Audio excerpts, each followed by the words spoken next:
Dirt roads to rock crawling, two-buck chuck to screaming eagle, moonshine to 50-year-old single malt. We talk about it all here on Wheelin' Wine and Whiskey with your hosts, Jason and Chris. Welcome to the Wheelin' Wine and Whiskey Podcast, episode 307. Hello, Chris. Hello, I'm here. Whoa. 307. Holy smokes, man. It just keeps on coming. I lost a word there for a second. I think you did. You want to try again, or you good? No, let's just send it. All right, send it. Hello, listeners. How you doing tonight? We're recording on Mother's Day. Did you call your mom? I did. Of course I did. But you know what's fucked up is I sent a Mother's Day card, and I was good. I bought it like 2 weeks ago, and I bought a very nice card. It was like $8 for a fucking Hallmark card. I don't do those anymore. $8. But it was a nice card. And that's a basic card, right? I mean, they get like up to $20. Oh, yeah. It's like ridiculous. So I'm like, this is a nice card. So I go, okay, I'm going to mail it Wednesday. And I put not one, but two forever stamps on it to make sure. Because it was a, good sized card. Uh-huh. And I thought, okay, just want to make sure it gets there. And I talked to her Friday. I thought it'd be there by Friday, right? And I thought for sure Saturday. And I talked to her Friday, and she didn't make mention of it, and I didn't say anything. And then I talked to her this morning. I'm like, hey, did you get your card? She goes, no. Oh, boy. I'm like, I mailed it Wednesday. You're in hot water now. Exactly. So I was like, shit. And so it better be there tomorrow. Day late and $1 short, but I put it in Wednesday. A little bit slower up here. It's the pine cone factor, Chris. Pine cone factor. Right. Mountain time. Mm-hmm. Oh, perfect. Yeah. So I talked to my mom. You know, my mom, as the listeners are aware, my mom lives about 45 minutes north of you up there. Yeah. In beautiful Reno, Nevada. The biggest little city. The biggest little city. And I spoke to her a couple hours ago, and she's just having a ball. She's got one of her childhood friends is visiting. Oh, cool. This weekend. So they're kind of hanging out. They said they were in their pajamas all day long, and they were just playing, board games. I'm like, well, that sounds pretty good. That doesn't sound half bad. It was windy as hell in Nevada today. I guess all over. I talked to a friend in Mammoth. I talked to people down your way. Yeah, and it was just windy everywhere. Oh, yeah. No, it's definitely a breezy day, but nice break from the hot weather we had earlier in the week. But, and then it's supposed to chance the showers tonight and tomorrow, which is we're going to get into the main topic of the show a little later. But it seems like I was joking with you pre-show about how every time I load the camper onto the truck, it seems to be either hotter than hell, colder than a witch's tit in a brass bra. Oh, wow. Or freaking raining. And it's a chance of rain tomorrow. So I'm like, yeah, it's perfect. Every time I do something with the camper, it's shitty weather or weird weather. Can't just be normal. No. Just let it be normal one time. Why are you loading the camper on the truck, Chris? Oh, gonna go camping. Camping. Okay, well, that's good. So, spring clinic for our Jeep Club at Fore is coming up down at Hollister next weekend. I'm super excited.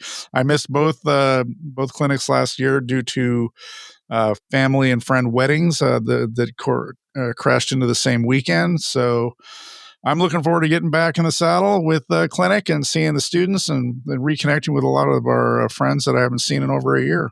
Yeah, not enough weekends in the year, is there? No, not nearly enough. Last year was just I don't know. Everything just crashed into. There was a lot of conflict in my schedule last year. So hopefully that all settles down this year and I can get back on track. That's good. And you're going to bring the Jeep. Yeah, I mean, this is going to be. When was the last time you towed the Jeep behind the Lance and the Dodge? And it's been a while. It's been a minute. About a little over a year. Yeah. Yeah, so this is good. I hope the place I'm storing the trailer, the guy didn't sell it. He put a for sale sign on it out front. Free. Get this thing out of here. Oh, shit. That would suck. Right? Hey, I thought I had a trailer here, Dennis. Oh, I needed to pay the rent this month. Yeah. Thanks for the trailer. I used it to pay off my credit card. Right. Amazon Anyway, credit card. what have you been up to? Oh man. I was going to prep my camper for de-winterize it, which we're going to get into here this episode. But Oh yeah. I washed my truck. I need to change the oil in the truck, so that's going to happen tomorrow. Now, James and Rhonda were here last weekend, and James was here this weekend and just left, working on their camper.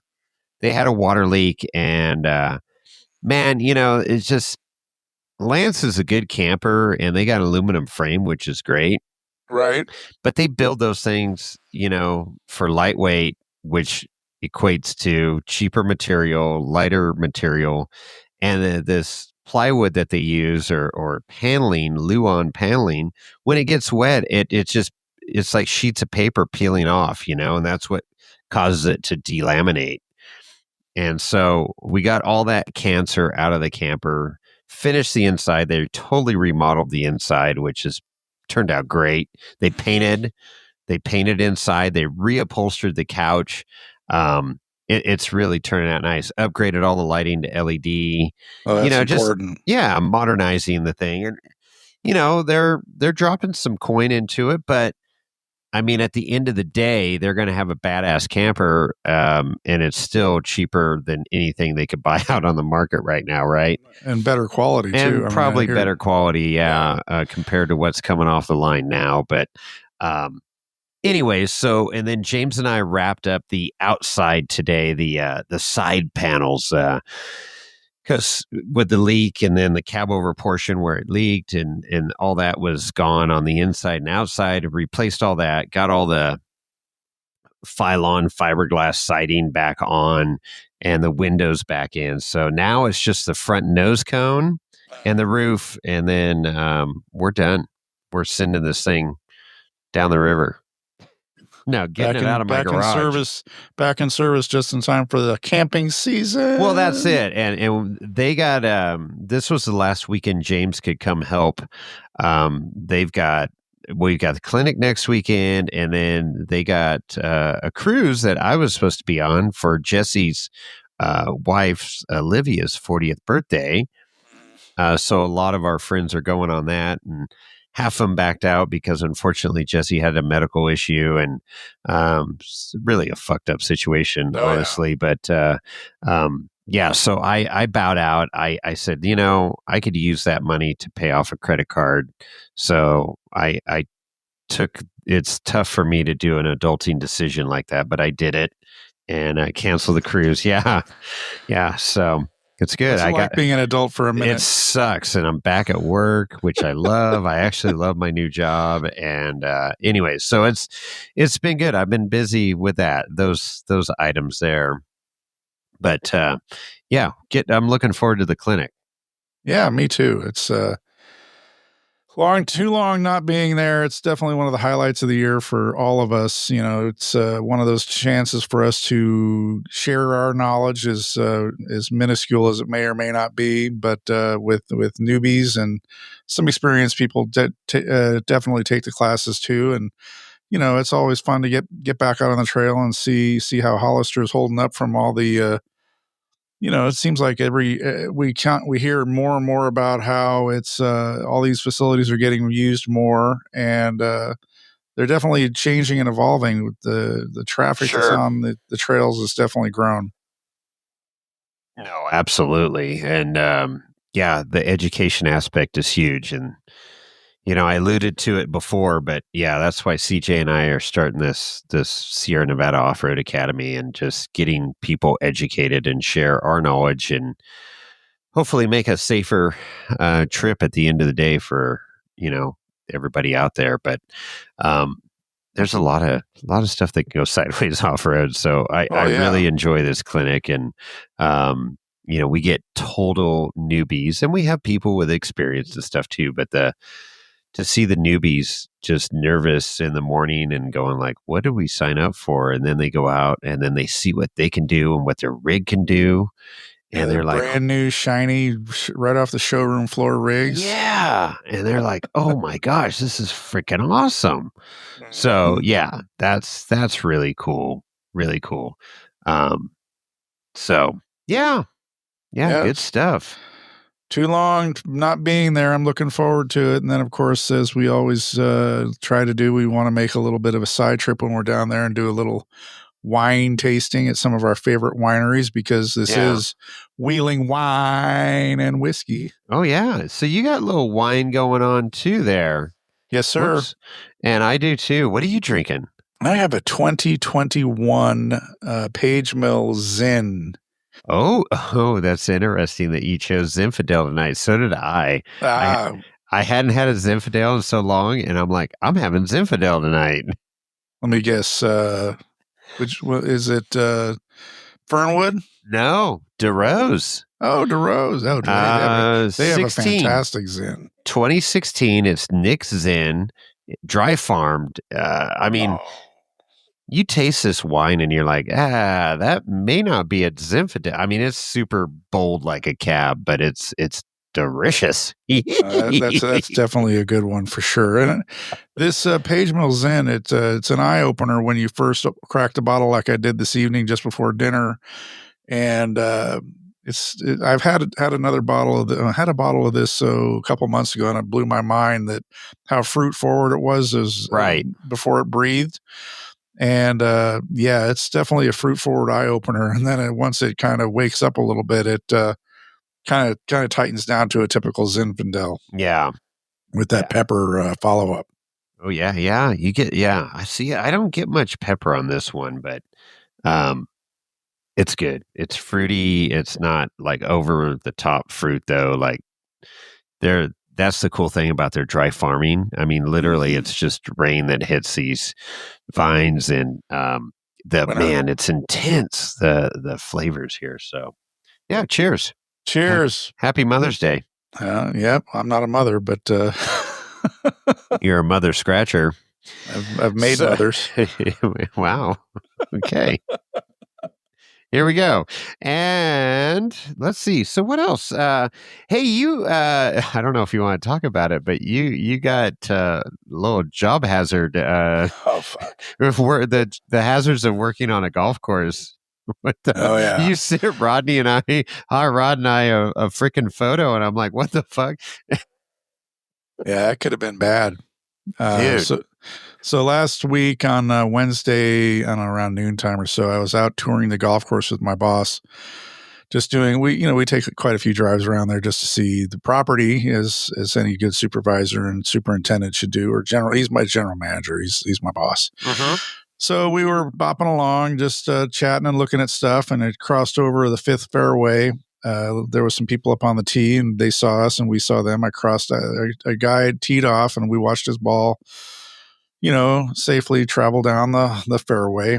And then I said, okay, typically between shots, you have a chance to cross. So I crossed, and I was up on the cart path behind the eighth green, and there's some trees there. And at this point, I feel like I'm safe. And I'm driving my little golf cart. It's like a golf cart, but it's got a utility bed on it. And pow, golf ball hits me just below my collarbone on the left side of my body. I mean, full tilt, 100% drive, just right above your heart. Fucking just, I thought I was shot. I swear to God, I thought somebody had shot me. I doubled over in my seat. My boss is freaking out. I'm sitting there in just absolute agony, grabbing my chest. I'm starting to assess the situation. I'm thinking maybe my collarbone is now broken. Turns out I don't think it's broken. It doesn't hurt that much anymore. But I went up to my boss's office to, because we do everything by the book. I had to do a workman's comp phone call to talk to the nurse on the phone, and then they would triage it and decide what they're going to do. Am I going to, self-care? Am I going to be taken to urgent care? Or do I have to go to the emergency room? Whatever. Amputate. They're going to, they're just going to take me out back and shoot me, or what? Shoot you like that. Send you to the glue factory. But I've got a giant bag of ice that they got out of the tap house for me. I got that draped across my shoulder and laying on this. Couple of shots of whiskey. I wish, but man, that fucking hurt. I now, preface this, I've been hit by golf balls before, but always like deflections or kind of glancing not shots. This was as direct as direct gets. Yeah. And it fucking hurt. So, and I took a progression of photos over the days up to yesterday when on the development of the bruising, and it was like it didn't look. You guys are doesn't look too bad. Doesn't look too bad. Then I sent the picture yesterday, and you're like, holy fuck! Yeah, that was pretty gnarly. Full Technicolor show right there. Yeah, that's brutal, man. I mean, it could have been worse. It was 6 inches higher. It would have hit me in the head. Yeah, so that's it. So I was going to say, I don't know if you remember if you were working at San Jose Country Club when we were there together when Bob, the superintendent, got hit in the temple. You weren't there. It was a second hole. That was Bob Dodderman, right? Yeah. No, I didn't work for him. I only worked for Skippy. So, Skippy. That is a whole nother ordeal. That guy. Yeah, well, we don't want no blasphemy. I mean, it's not blasphemy, but we can't. No. All right. Anyway, I haven't heard from him in ages. Coon's age, I guess. But anyways, Bob was on the second hole, and a line drive, hit him, and it hit him in the uphill shot too. Temple, exactly. And he was approximately 120 yards off the tee or so. And the doctor said if it would have hit him in the exact spot on the other side of his head, now I can't remember if it was this left side or right side, but if it would have hit him in the other side, it would have instantly killed him. Oh, geez. And I'm like, what the fuck? But he was fine. I mean, obviously bruised and all that, but concussed. Yeah, and I mean, it's crazy. I mean, that's one of the hazards of working out on the golf course with really shitty golfers too. But I had a little experience with that.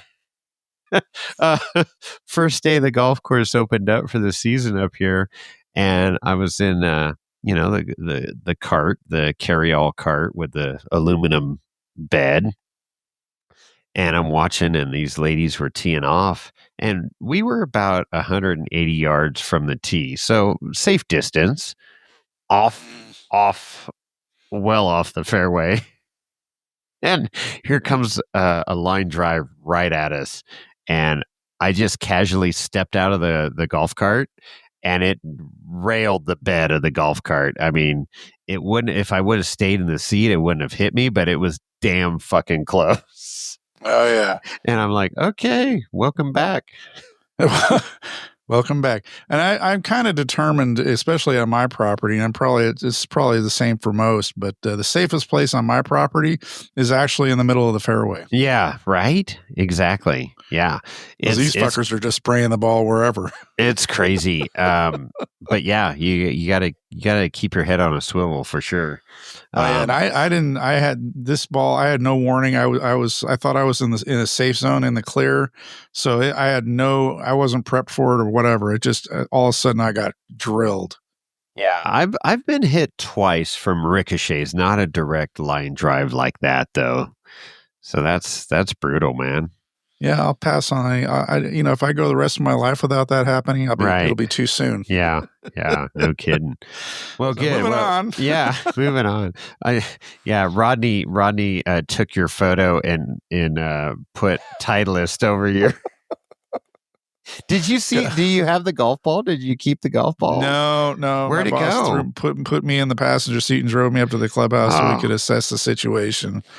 I would have been driving back to that guy. I want to go over and get in that guy's grill. Oh, I totally would have. I totally would have done that. I would have kept the golf ball. I would have framed it. Yeah. Well, I have photographs of my chest and the bruise, so that's all good. Yeah, there you go. No, that's wild. Okay, so what else is going on? I do have some voicemails. Oh, goody. We have no reviews. So. I'm going to mention it now, and we're going to mention it at the end of the podcast. We've been alluding to this about our new merch website. Oh, yeah. It is live. Live. So you can go to wheelingwineandwhiskey.com. That's right. And click on the merch, and you will be able to get, shirts, sweatshirts, everything but hats. You can even get I think a bib for your baby. You can get a onesie, a blanket. You can get a coffee mug. I think there's an apron now too, I think there is an apron. and backpacks. You know, yeah, we got some lingerie on there, some wheeling wine and whiskey lingerie. So yeah, just knock yourself out, whatever you want. Send pics. No, well, it depends. Send them to Chris first. I'll have him screen them, and then he can send them on to me. Or to me. Send them to Lorenzo at Wheeling Wine. Yeah, that's right. We'll send him to the Lorenzo's shaking his head right now. He goes, yes, send all pics to him. You be careful what you ask for, Lorenzo. You might get something you don't want to see. Just saying. For Okay. sure. Okay. So anyways, yeah, our merch site is live thanks to Johnny at Dirtbag Clothing. Yep. All the way from Spain. He got that going for us. And is he in Barcelona now? Yeah, Barcelona. So it's cool because you can totally customize whatever you want. You want the full hero logo that's full color. You want a black logo on something on a gray product. You want a white logo on a black product or a dark blue or navy or royal or whatever. Sky's the limit, man. You can totally customize. It does come with a little extra price. It's like, a few extra bucks, but it's good. And it's good quality. Yeah. And for a small operation like us, we're not holding inventory and paying, thousands of dollars up front like we have in the past and keeping that going. So this is a good, really viable option. And the technology has gotten so much better. We bought shirts and they're great. I mean, it's a nice quality product, and we had them in a little over a week too, which was great. Yeah, so we vetted the thing out, and when we ordered, I mean, less than a week, we had them on our doorsteps, and yeah, I've washed it a couple times to try that out and everything. I'm like, okay, we both gave it the thumbs up. So, hats, like I say, we like our hats that we have, our current Richardson hats or, Flex Fit and with our patch logo. And Johnny's working on getting more patches for us. So Patches? We don't need no stinking patches. Yes, we do. So I'm excited about the new merch situation. That's going to be awesome. It's definitely leveling up. Yeah. Yeah. We needed to get something realistic going. We were running out of inventory. And so anyways, check that out. Make some purchases. We get a small, I mean, it's not much, but every little bit helps. But, like I've mentioned in the past, it's super freaking cool to see our sticker on a rig or a cooler. See somebody wearing our logo, our shirt or hat or whatever. Yeah. And now if you got your baby and it's got a little apron, a bib on with a wheel wine and whiskey logo, that kid's going places. So that's cool. Definitely won't be buying a Toyota in his future or her future. Nope. Hopefully it's a Jeep or a rock buggy with a LS motor. There you go. Yeah. So, okay. So, should we get into voicemails? We got 3 here. Let's do voicemails. There's no reviews, but no reviews. We need people to give us reviews. Remember, if you go to Spotify or Apple Podcasts, write a review, and of course, DM Jason over there at the Instagram at Wheeling Wine and Whiskey, and he'd be happy to send you a sticker. Okay, so this is Google voicemail, and so it starts to try to interpret what people are saying. Oh, the transcriptions? Yeah, okay, so I recognize 2 of these. One of them was recorded on our douche coop ride last weekend in Virginia City. So, but this number looks familiar, and here we go. Let's see. Let's get this tuned up. Let's get this ready for play. And come on back here. And here we go. And send it. Hey, guys, Rick and Rob here. I got the info that Uh-oh. Workout for him.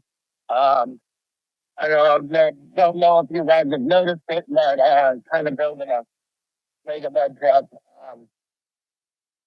They linked 89 wide on 2.5 tons and 52 inch tractor tires, 500 horsepower, small block, Chevy,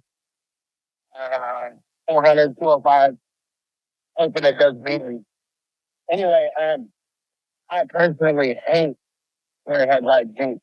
I think that could have round headlights unless they're shit box dumper parakeets. If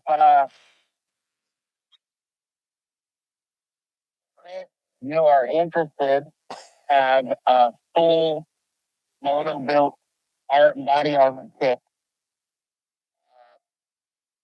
maybe you guys can help me find some random body. I've been trying to get a hold of Overdone to get an old rebuilt, whatever the one was before that, the early Rovers. But I think it would be cool. I've never seen a early Ranger one truck. Kind of hoping this thing does viewing. I'm really excited about it. I don't know. Sure. Yeah. Chris, if you're interested, I have that motor built body armor. I'm sorry I haven't been calling in. I haven't got a hold of Albino Fan Springs to start getting in on our run for presidency. Then a couple land sales. Oh, nice. That means I'll be able to get out and go wheeling more often. Damn, GPS keeps telling me where to go. Anybody else get mad when the GPS is always a woman? They're telling you what to do and where to go. It annoys the hell out of me. That's why I turned the sound off. Yeah. Anyway, checking on down the road, heading over to one of our other stores in American Canyon to go pick up some big equipment. Hoping I had signal through all of this. Talk to you guys later. Later. Right on. Well, Wreck-It Rob, thanks for calling in. It's been a while. There's a lot going on there. There's a lot to unpack there. Square headlights. Yeah. I like the square headlight. I mean, I prefer round, but I like the square. It's different. It's definitely different. It's good. No, it's fine. It's a Jeep. It's good. Point and shoot. Yeah. No, there's the joke within the Jeepers of, round headlights are real Jeeps. So whatever. But we'll see. You get to wheel yours next weekend and get reacquainted with it. That's gonna be fun. So he's got a moto build kit. You might want to call him. Yeah, body armor, huh? I gotta look that up. You got some body armor on already, right? You got rocker guards. Do you have quarter I got panels? Skids. I don't have quarter panels, but I also have the Generite skid plate on my gas tank, and of course the factory skid, on the transfer case underneath. But which I thought about doing that. Everybody talks about because I have just a lot of modifications have been done to the Jeep, but everybody talks about that flat skid plate that they put on there.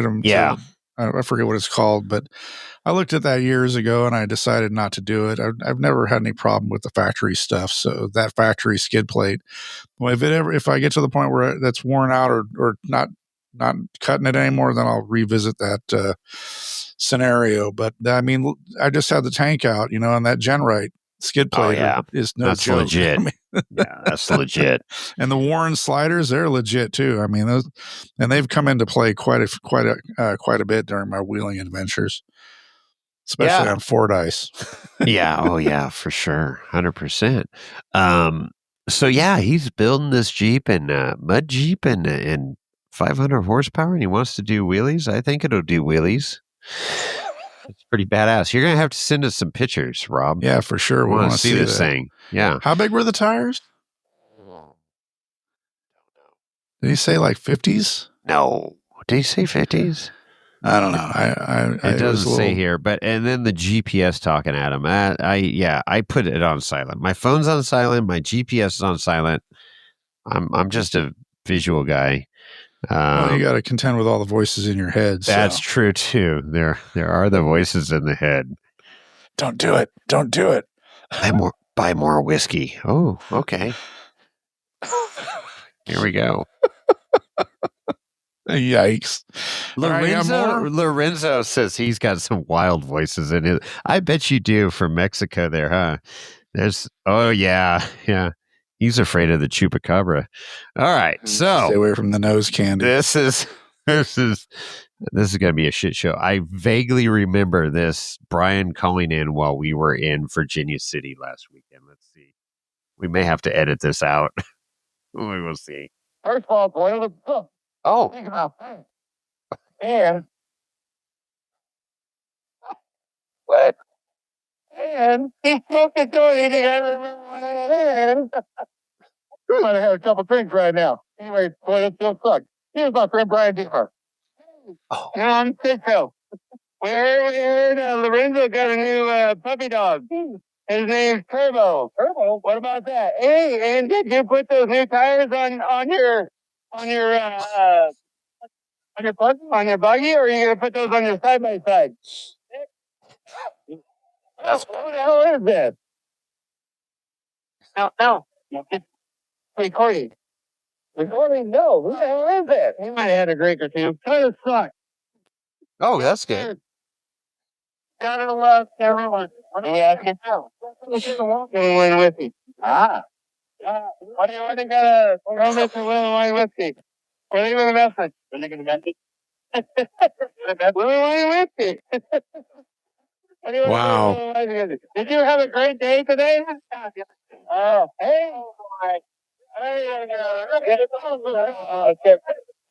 Right there. Shit show. By the way, my favorite caller is the white Pearl, whatever his name is. Albino Pearl. Hey, whoever you are, holy shit. You are the fucking man, Albino. That's our lawyer. Hey, don't have a. Oh, you're calling the podcast. Chris, delete this message. Oh, is that code? that was me. Oh, that was you? That was me. It's at the end, but that was code at the beginning.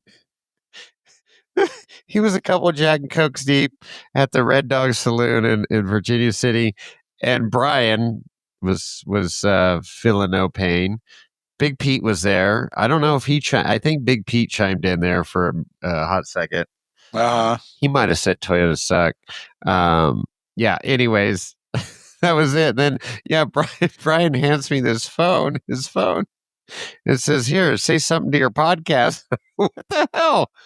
And then I'm like, "Oh, you called the frickin'." That's why I said, "Chris, delete this." Okay. Well, we had a good time in Virginia City. It was for a great cause.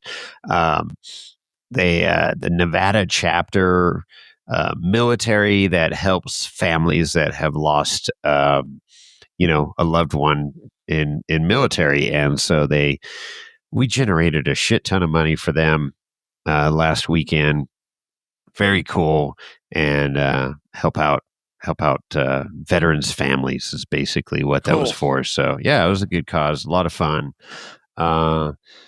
Nobody blew a belt, so it was a successful day. It's a successful day. We had rain. It was so bad at one point because we started out with a little dust, and I had the windshield on, no windshield wiper, but I put Rain-X on. And then it started raining and the dust turned to mud on the windshield. You could not see anything out the windshield. Oh, that's terrible. It was like what I imagine what Stevie Wonder feels like driving. So it was not good. It was not good. And so freaking, we had to pull over, clean the windshield a few times. And then it started just like dumping. Well, then that washed enough off the windshield and it was good. But it was a little dicey there in the middle of the ride, and then it cleared out. Man, they had great. It was a poker run. They had great stops. You pull your card or your chip that signified a card at the end, and they were giving away hats and all these different vendors and drinks and all kinds of stuff. It was great. hot dogs and sausages at the last stop. I was like, they do it right here. That's cool. All right. Well, here's our buddy, the albino sand squirrel. Oh boy, he's accepting his nomination. I think he is. Let's see. This is gonna be good. It's never bad. What time? Oh, he called it 4:27 a.m. Oh God, you're so happy your phone doesn't actually ring. Let's see what happens. Hey guys, it's Cody the albino sand squirrel here once again. Just calling in response to whatever that Grover Don said. Grover Don, I only heard about like 1/3 of that actual message he left because it was really jumbled and didn't come through very clear. So, but whatever he said, hell yeah, brother, to whatever you said, brother. So it's all good. And Jason, I know you're talking about going down to Overland Expo West. If you do, hit me up, man. I live in Kingman, Arizona, which is on the way there from Vegas. Yeah. I know you're coming down from Bendon, so I'm not sure if you're driving or you're flying into Vegas or wherever it is. Hit me up, man. If you come out this way, so that'd be kind of cool. But that's about it, boys. I'm keeping it short and sweet today. Toyotas suck. Take it easy. Wow. Didn't accept his nomination or anything. I don't know. He was I think he was sober on that one. I was going to say. Probably on his way to work. He just like took 2 sips of his coffee and sent us his message. All right. That was the most mundane message from the albino sand squirrel here. But yeah, it's good. Cody, call back when you're wasted. You're it's a good time. All right. It's good stuff though. It's good. Yeah. Kingman. So he's down there by Mike and Max. I believe so. The former Mike and Max off-road podcast. We hear more from Max. I do now. That's the crazy thing. When they were recording, I spoke to Mike a lot. Never Max. Very rarely, whatever, and then never met him. And then, now it's just Max, and Mike has fallen off the radar. Max needs to start a podcast. He should. He's out there wheeling all the time. So. He is. He's making it happen. Right. For sure. So that's the last of the voice messages. If you'd like to leave a voicemail with us at Wheeling Wine Whiskey, you can leave that you can leave one at a phone number, which is 408-800-5169. Again, that's 408-800-5169. Leave a cool voice message, and most likely we'll play it on the air. Yeah, no, we play it. Even the shit show from Virginia City. Right. Okay, a couple more things here. So a YouTube video just dropped this week about the Ruby Tracks event. Yeah. And the Ruby Tracks second annual invitational. And so High Ground by Nightfall. So this is the Kyle. He can fly a drone and drive his Gladiator at the same time. I'm getting nervous flying a freaking drone because it's like flying $1,000 bill around up in the air that's hitting, potentially could hit trees or, get lost or take off, whatever. I get anxiety flying those damn things, but they've gotten a lot better. I got to fly Nick's for a hot second while we were up there. And they are intuitive, and they got all this built-in, technology. Hey, I'm getting low on power. I'm coming back home. Obstacle avoidance, too. And they do have that and stuff now. So anyways, but Kyle put together a freaking great YouTube video. So if you go to the High Ground by Nightfall YouTube channel, and you can look it up there, and you can see some of the shenanigans that happened while we were there, and beautiful I'm going to say cinematography, because this drone is up high. You know what that terrain is like up there at Meadow Lake and Lacey Peak, and it's just spectacular. And in the winter it's even better with the snow. I don't know, it's spectacular.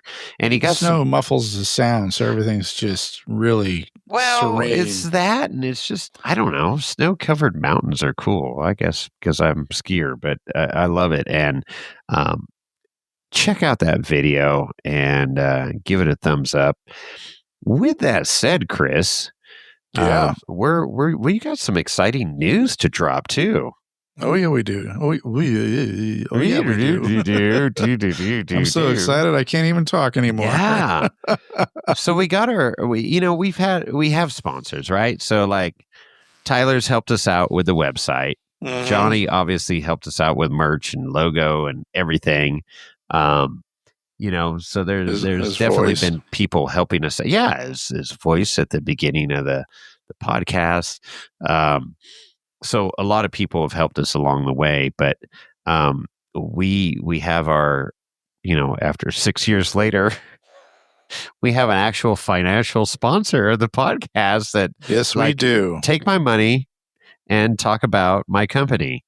And I'm like, okay, this is cool. So Scott from Ruby Tracks and Nick Bailey, who helps out Scott a lot with Ruby Tracks and everything, and is like the West Coast dealer here, if you will, because Scott's in Canada, eh? He may be moving out this way, which would be cool.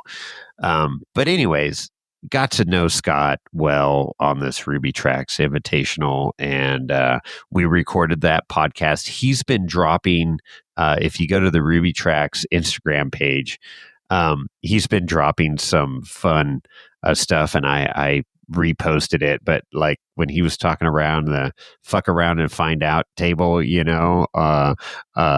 he goes, once you put tracks on, you're already at a 5 on that scale on the XY axis there. So, so super cool. So, appreciate Scott, having faith in our podcast to get the word out about his, cool product, Ruby Tracks. Absolutely. And, they're badass, dude. I mean, they just flat out work. I got to see them in, this terrain, and, they put them to the test. They inverted them. They did everything, and, they work great. So I want tracks. I want to get some Of course tracks. you do. Yeah. I need some tracks. But tracks. so you'll be hearing, we're going to approach this a little bit differently. We're not going to be running an ad per se. We're going to work it into the show and mention it and stuff, but I'm excited. So if you want to get more information, hit us up, or you can go directly to Ruby Tracks, their website, rubytracks.com, or of course the Instagram page, and just go on to Ruby Tracks and check out all the cool shit. We'll talk remember about that link too. We'll have it in the show notes for each episode too. There you go. Look at Chris there. So it's cool stuff. Check it out. And got some great content coming out. I'm loving it. Next winter, I need to go for a ride with these things, man. I want to check it out. It is. It's super cool. So, so thank you, Scott and Nick from Ruby Tracks, for entrusting us with some, sponsorship. That's very freaking cool. We won't let you down. No. Hey, we should talk about just a couple of races that happened this weekend. Oh yeah. We had Amber Racing. Yeah, we she had went Justin all the way Wicks, out to Moab, Utah, area BFE for the race.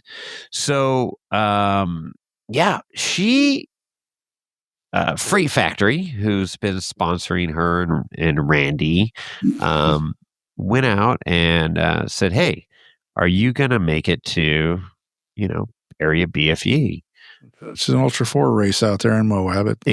Exactly. And it got postponed.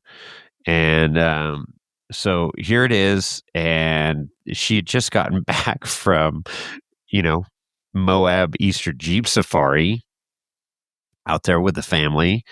And Randy and Amber brought the bombers out and, with Warren, Factor 55. Super cool.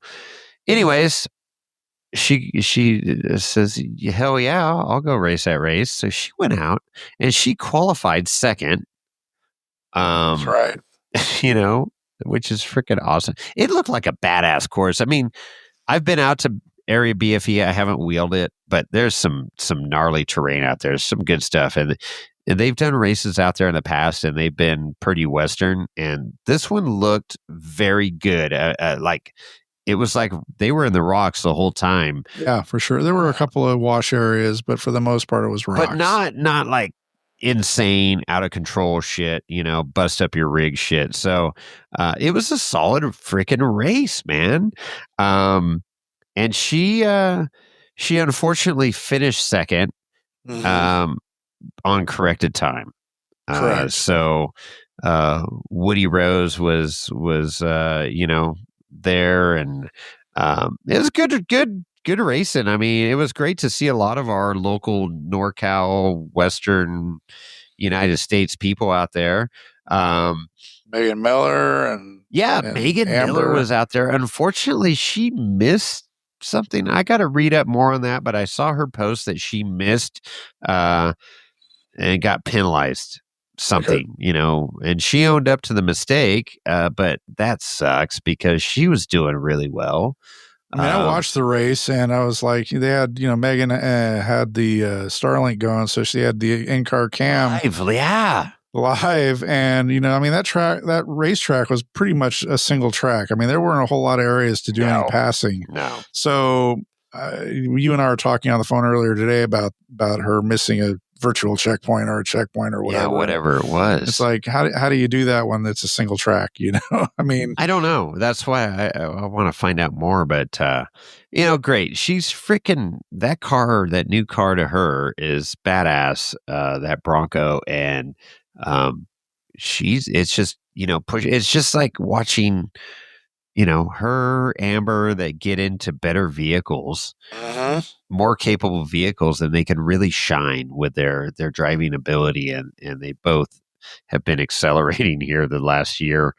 Awesome to see, awesome to watch. So, Johnny Valdez was out there with his bomber car. Got to, you know, meet up and get to know them better at King of the Hammers. Cole and Sky Johnson were there from SXOR. I mean, it was a good field that they had. A lot of our friends and players in the game out there. So that was cool to see.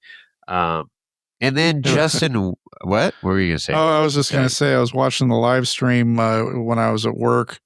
This is sitting at my desk, and it was just funny to see, you know, Miles and Pam on the, you know, doing the announcing, and the camera would be on them. And every once in a while, Dolly would be in the background, you know, wandering around or waving, sitting in a camp chair or on her binoculars, looking at the race. Oh, how funny!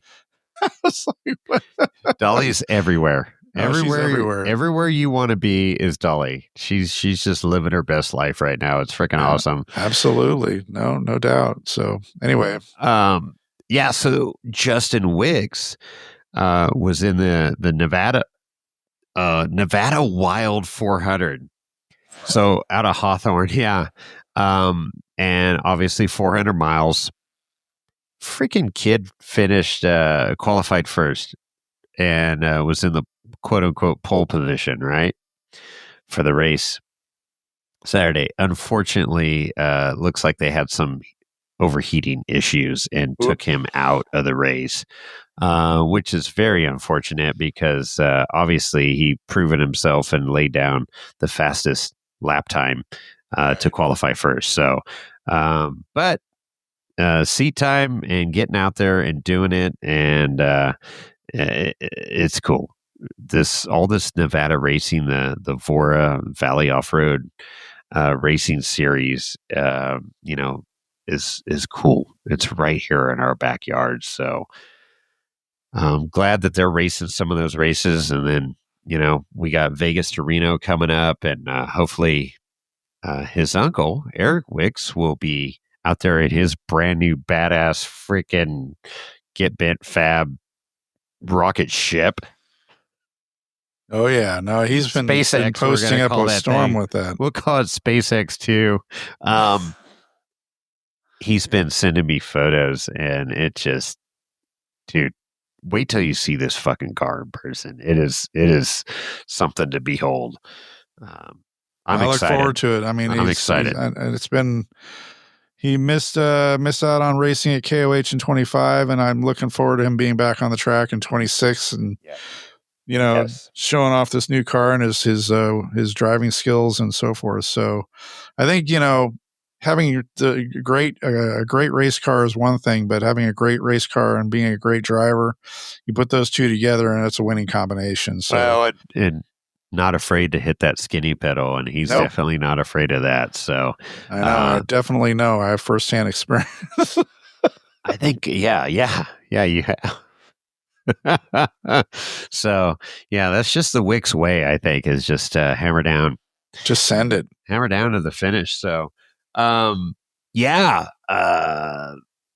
those are kind of current events that have been going on. Oh yeah, there's been a lot happening. So, as we alluded to earlier in the podcast, of like, you and I talked for a hot minute and said, hey, let's talk about camper, bringing it out of the winter and getting ready for the season, because it's go time now. We're in May, June, July, August, September, even into October. It's wheeling time. We're camping. We're getting out there, setting up our base camp, and then hitting the trails in the day, coming back to camp.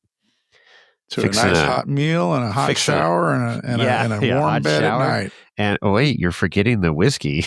Oh well, that goes without saying. Okay. Yeah. So I mean, we've talked about the campers over the years that we've been doing the podcast, but and we've covered certain topics. We're going to bring it all together tonight and try to explain a few things that are critical to making sure that you try to have as hassle-free of an experience as you can when you're on your adventures. And I mean, they're not perfect. I mean, these are little houses that are abused and used as they're bopping down the road. So they're kind of subjected to parts. There are a lot of moving parts, subjected to forces that a normal home doesn't get subjected to. So takes a little bit extra maintenance and care to keep things operating at peak efficiency. That's for sure. Yeah. And moving up here to the cold weather, which we're supposed to get down to 32 here tomorrow night. Again, it's our fourth winter coming back in. I had another layer of camper winter prep was winterizing the camper. I've never had to winterize a camper prior to living here in Minden. What is winterizing? Well, that is evacuating all the water out of your camper so it doesn't freeze and burst your pipes. Right. And so I've opted for the last couple winters, I've used air compressor and blown out all the lines, empty the fresh water tank, empty the hot water tank, and have flushed out all the lines with air to evacuate the water. That's been great. And then I dump the pink juice, the RV antifreeze, in all the sinks, the shower drain and the P traps. Yeah, all the P traps. So that doesn't freeze. And so that's what I do, because in the winter, there's like 5-6 trips that I do that I use the camper that I have to unwinterize it real quick and fill it up with water, get everything hot, and move down the highway to a warmer climate, or just keep the heater going and stuff when I'm skiing, whatever, so that I can utilize the camper and have water and shower and shitter and all that stuff. So it's been an extra layer, but hell, it's a small price to pay for living up here. But it was something that I never had to deal with in the Bay Area, Well, it's a small price to pay because the other side of that is major inconvenience to repipe your rig, and access to some of these areas is between difficult and impossible. Right. Exactly. So, So yeah, that's worked out good for me. You can just, run the antifreeze through the whole system and fill up your fresh water system with antifreeze, but it's, I don't want that pink juice, and then you got to flush all that out. And obviously it's supposed to be safe for you, but I don't know. I just didn't want to go that route.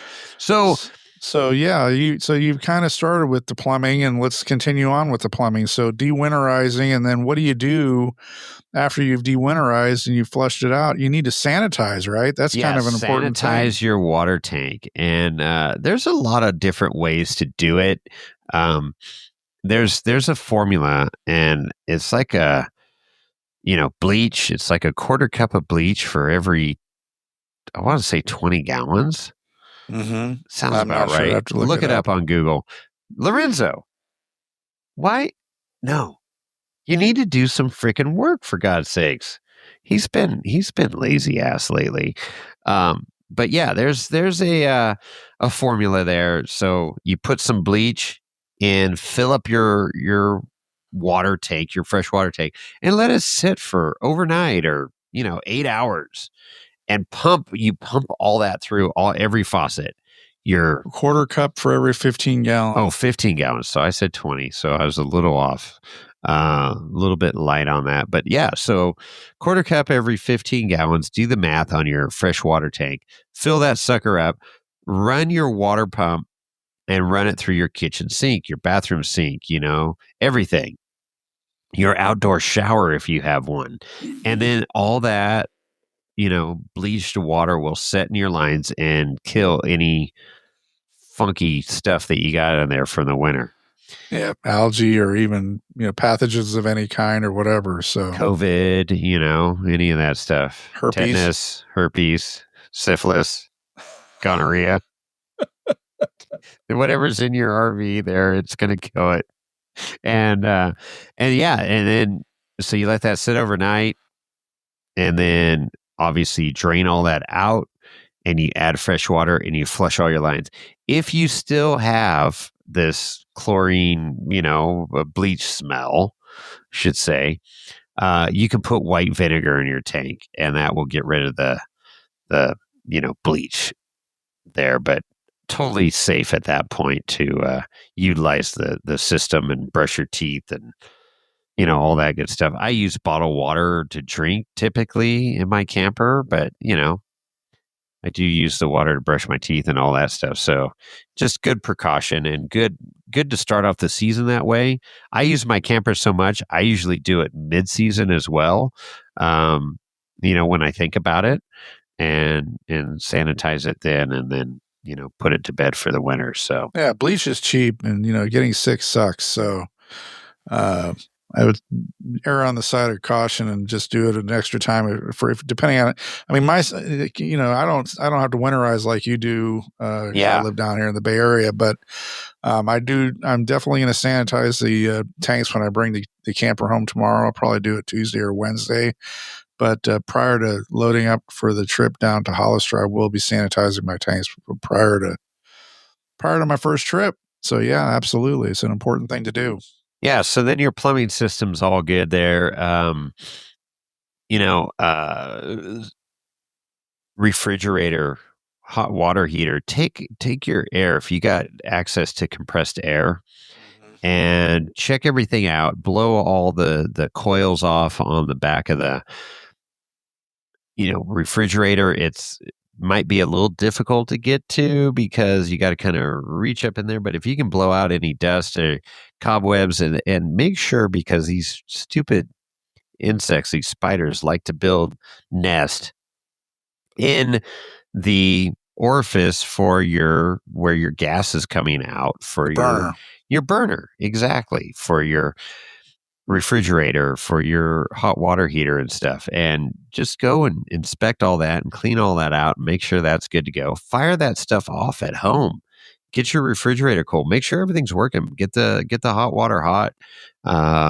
Make sure all that's functional, because nothing's worse than you pull up to the campsite and you go to fire off the hot water heater and it don't work, and now the wife's bitching at you because she's got to take a cold shower and stuff. So just make sure that stuff's working in your driveway, that's the best time to work on it and get it going, you know? Absolutely. And, yeah, for sure. It's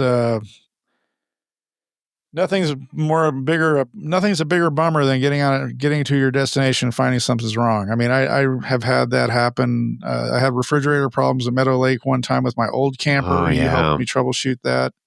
And then another time I arrived, this is the old camper again, I had arrived at Meadow Lake and I pressurized the system and water was gushing out of the outdoor shower. Oh, that's right. And we ended up having to do a little surgery there because something broke on the faucet or something that controls it, and we had to plug that thing up, do a little field repair on it, or a field pat. We did. We got it working. We got you going.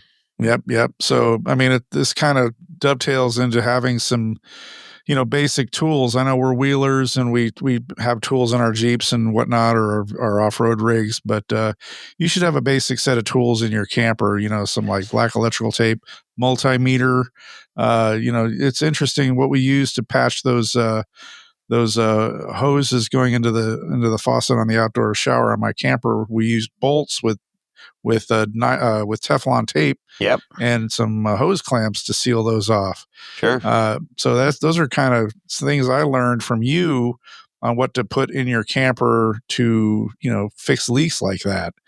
Set of screwdrivers or a multi-tool, adjustable wrench, vice grips. What else? Like I said, multimeter.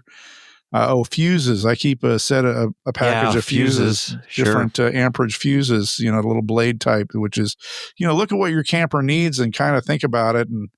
And you don't need to go overboard because you're usually with people that might have other things that you may end up needing, but you definitely want to try to plan ahead and be self-sufficient as best you can. Yeah, for sure. You carry the basic tools, some spare parts, whatever, figure it out. But we've got, between our rigs, we usually got some stuff that we can utilize, like the bolts and stuff like we did for years. So, the electrical system. So, check that out. If you got a generator, you're supposed to be firing that off every couple of weeks or so, they say, to get it up to temperature and keep Load everything. It up. Yeah. The generator itself, keeping the windings and everything freaking fresh, and by heating it up, you're pulling out any moisture or anything in there. But, let's be realistic. We're not touching that fricker thing during the winter. So, but I do fire it off before a trip in my driveway just to make sure. Of course, I've got my portable generators as well, depending on the trip, bringing those. But solar, if you have solar, make sure your solar panels are clean. Your battery terminals are clean. That's a common, thing I see. If you have standard batteries, make sure they're watered. Yeah. A lot of them are maintenance free and stuff now, but if you can, check your battery electrolyte fluid there. You need to add a little water to top off. Sure. Some people use what do you call them? In series 6-volt batteries. Yeah. If you got that kind of camper, big RV, running a couple 6-volt, but yeah, the battery system, especially nowadays with all our electronics and everything, is just crucial. So, just check all your terminals, make sure that's good and things are working. The other thing, is just, I like to just go through cabinets too at the beginning of the season, because there's shit that accumulates, from the season before. And you're like, this can of soup has been in here since the Bush administration, so probably time to get rid of that, or stuff that that's a can of botulism right there. some cookies, some Oreo cookies from Sierra Trek, 2004, whatever it is. Just go through and kind of clean out your cabinets and see and then it's a good time to restock and go, oh shit, I'm low on paper plates or bowls or silverware. Toilet paper. Make sure you check toilet your paper. TP. That's a good one. Mountain money right there. So make sure you're stocked up on all your supplies and soaps and just go through and whatever your deal is, make sure you got everything there, and kind of reorientate yourself where stuff is. I mean, as I've had my camper for 20 years, but it's still like I'll throw something in a corner and then forget about it. And I open up a cabinet and start cleaning. And I go, oh, that's where that is, Right. Foil, paper towels, your consumables there, your Ziploc bags, just take an inventory and making sure you got enough for the next few trips at least. Yeah, remember all this stuff season. is weight, Yeah, that too, Yeah, that's right. I mean, I do that, just what you mentioned, but I also kind of expand it and look at stuff that's in the drawers, like my cooking supplies and whatever. It's like, did I use that? Am I going to use that? How many coffee cups do I need? Do I really need 16 Yeti cups in the camper? It's like, so I purge, because it's like, you have people, hey, they just give you stuff, Right.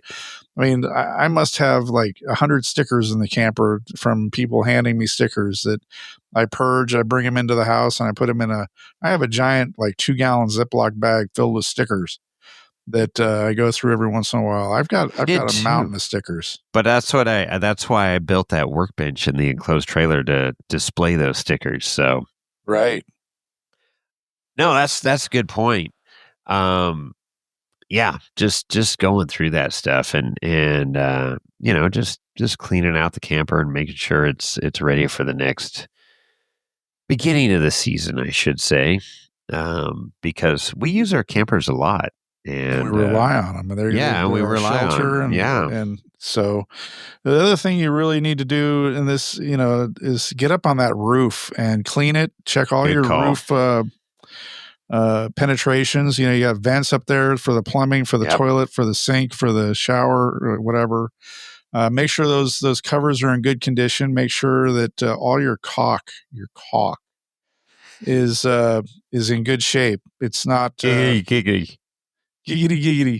All your seams are sealed up really well, because those are all leak points. And check to see, make sure it's not all dry and crumbly. And, because I'm literally this season, I am going to re-caulk my entire roof because it's due. I've probably had a small leak up in my cabover on the driver front side there. You can see a little bit of D-lam so I need to get in there and reseal everything. Have you thought about the color of caulk you're going to use?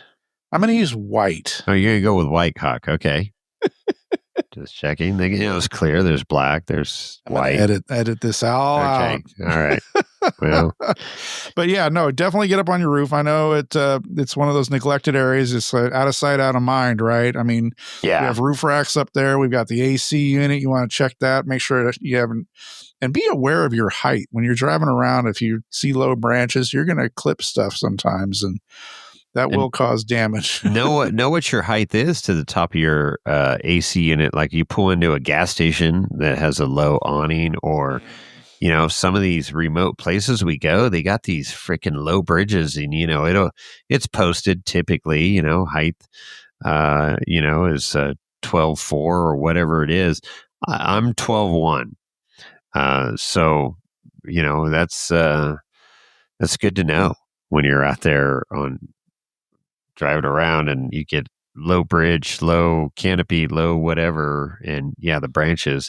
But the roof is important. As we're experiencing here with the Davenport's camper, that leak, it's caused some major issues, and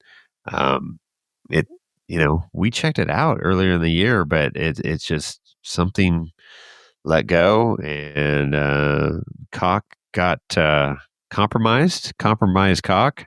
And water got in. So it happens. Water is your enemy. Somebody got pregnant, and there you go. Yep. So roof, plumbing, refrigerator. Make sure propane bottles. Make sure propane accessories. So you've got a lot of Propane's critical for the operation of a lot of systems on the camper. You got your cooking, your cooktop, your oven if you have an oven.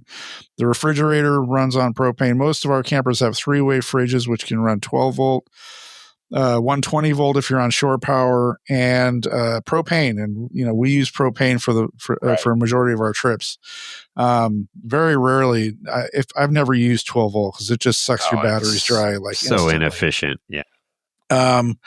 But you want to test everything: the furnace, the cooktop, the oven, the refrigerator. Back up we for a minute before. on the furnace, and you think, oh well, I don't use my furnace in the summertime. Well, I'll tell you what. Camping up here in the Sierras, we have like 40, 50 degree temperature swings during the day. It can be like, in the 30s in the morning when you wake up, and then, it'll be 70, 80 in the afternoon. But so I like to fire off the furnace early season too. Just to the dust, you know how you get that dust smell when it first fires off? Oh, yeah. So open up everything and fire off the furnace and let it burn off the dust, and then it's ready. So when you do get to your destination on, let's just say, Friday night, and you're partying and have a few whiskeys, you go to bed, and you wake up in the morning and it's freaking 36 degrees outside, and you're like, woo! You turn on your heater, and then, you don't get dusted out, the burnt dust smell. So that's a good call. Yeah. There. Yeah, for sure. And those are propane. So heater, furnace, you talked about water the generator, water heater. Yep. Fire off the water heater. Yep. And some of you, and I know I do, and I'm sure you do, is have the bypass valves to bypass the hot water heater in the winter. So if you winterize, you want to use your water system. Yeah, that's if you suck, if you're putting the pink juice in, the antifreeze, you can bypass the water heater so you're not filling up 6 gallons of antifreeze into your 6-gallon water heater. Yeah, so no, I don't want to do that. No. Yeah, so make sure your bypass is back in the position to fill your water tank is what you're referring to. Right, exactly. That's what I was getting at. So, I mean, and if you bought your camper brand new, it's going to come with a giant book of manuals. There's a manual for every single thing in your camper. If you have a TV, there's a manual for that. Stereo, manual for that. Refrigerator, furnace, right, faucet, solar system. I mean, there's a lot of stuff going on with these things. There's an inverter, or converter. Is it called an inverter or converter? Converter. Okay, so here's the difference. So let's get into the electrical system. So the converter converts 120 volt line voltage, house voltage, to 12 volt. Right. So that's when you are on hookups, you plug in, but your everything in your camper is 12 volt. Your water pump, all your lights, all that stuff is 12 volt. So it converts the electricity from 120 down to 12 volts. The inverter does the opposite. It takes 12 volts and bumps it up to 110, 120, so you can run your microwave, your coffee maker, your whatever you got, that needs 120 volts. So that's the difference between converter and inverter. So Jason, I'm dry camping, and I want to plug my hairdryer into this outlet right here, and for some reason the outlet doesn't work. What's going on? God, this is like the number one newbie that I get. And I try not to laugh because, everybody starts somewhere, but it is comical. People will rent an RV, or they just buy an RV and they pull up to the campsite, and, the wife will plug in their curling iron or hair dryer in the morning, and they're like, it doesn't work. What's going on? Our coffee maker doesn't work. We plugged it in. I got no power. Well, lights working in your RV? Yeah. You got power. Well, why are the outlets not working? Because you're not plugged into 110. But there's outlets there. I'm like, yeah. But you're not on shore, what we call shore power, camping.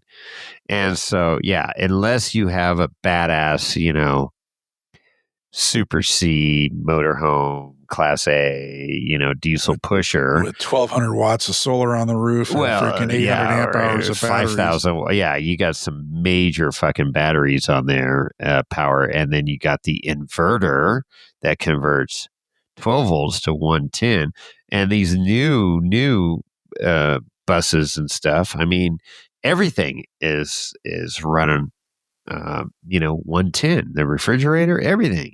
So really freaking cool technology there, but and our battery technology has got so much better. But anyways, yeah, the you do not have 110 unless you got a generator running typically in most of our common folk RVs. Right. So So that's an important thing to know. I've definitely fielded that question. I know you've fielded it dozens of times or hundreds of times, but but that's not really a kind of a wake up the camper in the spring type thing. That's just, I like to pop that in there to kind of wake people up a little bit.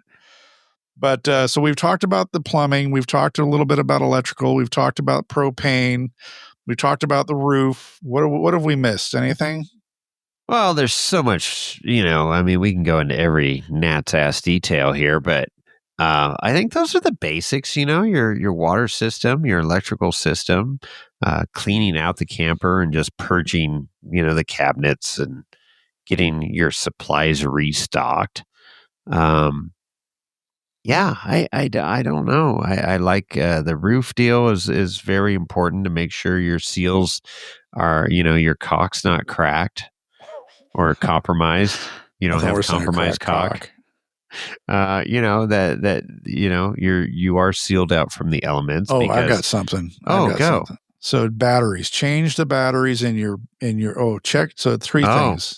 Change if you have the RV lock, the electronic lock, door lock, change your batteries at the beginning of the season. That's that's a really good call. You're right. That is really good. The RV lock, I love the keyless entry. Oh, I love it. Absolutely love it. But you got to replace the 2 AA batteries in it every season. Oh, there's 4. Okay. It's 4. Yeah. Which blows my mind.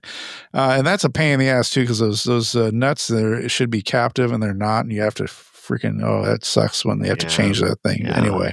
Okay. And then the remote, the battery in your jack's remote, your leveling jack. Yeah. 9 that's volt. Usually a 9 volt battery. Yep. Make sure you change that out. And then your smoke detector, change that battery. And then the last thing that there's no battery in it because it's hardwired in, but your carbon monoxide sensor. Okay. They live 7 years. Is it 7 or 5? I can't remember. I think it's 7. Okay. Yes. But it's going to beep at some point. They do have a date on them on the inside, a sticker. And yes, we've talked about this in the past, but that's a great reminder. Thank you for bringing that up. Because that's important. Carbon monoxide, silent killer, propane gas. You can smell it, but that's also you can get these dual monitors that do both propane and carbon monoxide. And I just bought one for James and Rhonda's camper, and it was like $50. I mean, it's not cheap crazy. Insurance. But there is something in there with a chemical that does dissipate over that 5 or 7 years, and you have to replace it. And the new ones are built in, and it will just beep. And a lot of people think, "Oh, my battery's low" or whatever. No, it's telling you it needs to be fucking replaced. It's time to replace this. It's not optional. It's not optional. So, and literally your life can depend on it. So, go get a new one, take the old one out, throw it away, put the new one in. Now you got a new monitor for your let's take like 10 minutes. Family. It's a screwdriver in 10 minutes. It's super done. simple. And this one I just bought, it comes with 3 different plates to fit whatever your situation is. It's one unit that retrofits into 3 different plate styles. Oh, that's cool. So it should cover the gamut of 90+% of the RVs out there. And good old Amazon, got you covered. Got you if covered. You can't do Amazon, go to Tweety's. Love Tweeties. Tweeties is good. RV and also trailer. What's the one? What's that? Not easy trailer. What's the easy rider? E-trailer. E-trailer. Oh yeah, E-trailer's good too. Another great website. Yeah, those are Tweeties is good too. That's a good one. So yeah, those are the basics that it really covers the bases, I would say, to get you off to a really good rip-roaring start to your camping / wheeling season. Obviously, there's trailer and all kinds of other stuff and rig prep, but just having your comforts of home cabin, if you will, on wheels. Yeah, nice to have that everything working and. Love having my own bathroom and love having a bed, queen-size bed. Ooh. And we work hard during the week, and we really look forward to getting out and partying with our friends and doing some cool shit and making fun of Toyotas out on the trail. And you want it to be trouble free. And this, do a little prep at home, and it takes some time, but get the music going. And just start banging out some of the stuff, and it's going to pay off huge dividends while you're out, enjoying your weekend, and you're not wrenching on your fucking camper trying to get hot water going. Or I've been there, done that. Yeah, exactly. So, I like that list. I really do. Cool. I'm happy with that. You got anything else to add? Nope. Only thing I'd say is if you do have a question, and again, Jason and I are not experts. This is just what we've learned over the years, our experience, our experiences, and so forth. But if you do have a question that we didn't cover, feel free to email Jason at wheelingwineandwhiskey.com or me, Chris, at wheelingwineandwhiskey.com, and ask those questions, and we will try to answer it. If we don't know how to answer it, we'll find the answer for you and get it to you. Yes, 100%. It's good stuff, man. Well, I love it. We got caught up, covered some ground here, talked about some RV. I'm excited for summer 2025. This is weird. Right here, man. It's happening. 2025. Next thing you know, it'll be Sierra Trek. We'll be up in the mountains and just enjoying some time at Meadow Lake, and yeehaw. Yeah, it's like I pulled out this DeRose wine tonight, and it's a 2016. So it's 9 years old. I'm looking at it. I'm like, oh, that's not that old. And then I'm like, wait a minute. It's 2025. It's almost 10 years old. It's just silly. Time's fucking flying by. Go out there. Go out wheeling. Have fun. Make fun of Toyotas. Toyotas suck. Thanks for listening. Chris, you got anything else? Nope. We're out. Yeehaw.